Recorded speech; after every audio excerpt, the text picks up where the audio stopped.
بسم اللہ الرحمن الرحیم۔ السلام علیکم ورحمۃ اللہ وبرکاتہ۔ آج ہم آپ کو ایسے شہر کے بارے میں بتاتے ہیں جہاں ایک عجیب و غریب قانون تھا کہ سال کے آخر میں جو بھی اجنبی آدمی اس شہر میں پہلی مرتبہ داخل ہوتا تو وہاں کے لوگ اس کا بڑا زوردار استقبال کرتے اور نعرے لگاتے کہ بادشاہ سلامت، بادشاہ سلامت۔ پھر اسے 1 سال کے لیے اپنا بادشاہ بنا لیتے۔ چنانچہ ایک دن دور دراز کے علاقے سے ایک نوجوان اس شہر میں داخل ہوا۔ لوگوں نے اسے دیکھا تو بادشاہ سلامت، بادشاہ سلامت کے نعرے لگاتے ہوئے اسے شہر میں لے گئے اور بادشاہ کی کرسی پر بٹھا دیا۔ نوجوان کو جب کچھ سکون ملا تو اس نے پوچھا، مجھ سے پہلے جو بادشاہ تھا اس کا کیا ہوا؟ لوگوں نے کہا، سال کے آخر میں اس شہر میں پہلی مرتبہ داخل ہونے والے اجنبی انسان کو ہم صرف 1 سال کے لیے بادشاہ بناتے ہیں، اور سال گزرنے کے بعد یہاں سے دور ایسے جنگل میں چھوڑ آتے ہیں جہاں اگر وہ بھوک سے نہ بھی مرے تو وہاں کے سانپ، بچھو اور درندے اسے مار ڈالتے ہیں، اور اس طرح وہ ہلاک ہو جاتا ہے۔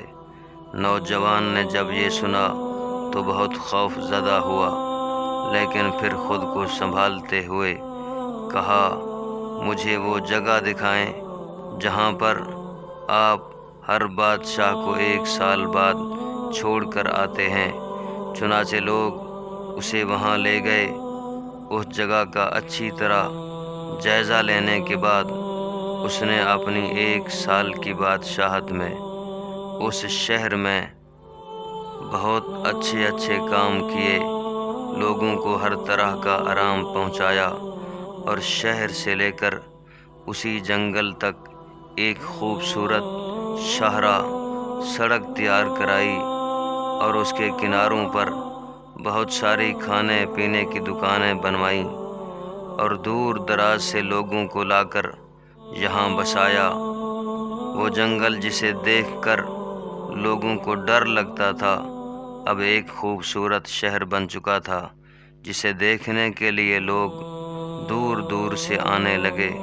جب اس کی بادشاہت کا 1 سال مکمل ہوا تو اس نے کہا، مجھے بھی وہاں چھوڑ آؤ جہاں تم لوگ دوسرے بادشاہوں کو چھوڑ کر آتے تھے۔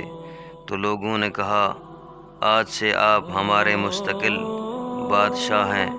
ہم وہاں ان بادشاہوں کو چھوڑ کر آتے تھے جو اپنی 1 سال کی بادشاہت کی خوشحال زندگی پا کر بعد کی زندگی کو بھول جاتے تھے، کہ انہیں وہاں بھی جانا ہے جہاں کوئی انسان نہیں ہے، صرف سانپ، بچھو اور درندوں کا ٹھکانہ ہے، جبکہ آپ اپنی 1 سالہ بادشاہت میں بعد کی زندگی کو نہیں بھولے، اور اس کے لیے پہلے ہی سے سارے انتظامات کر لیے ہیں۔ آپ عقل مند اور دور اندیش انسان ہیں، اس لیے اب آپ ہی ہمارے بادشاہ رہیں گے۔ دوستو، ہم نے اس واقعہ سے سیکھا، دنیا کی زندگی کی مدت چند سال ہے اور آخرت کی زندگی ہمیشہ رہنے والی ہے۔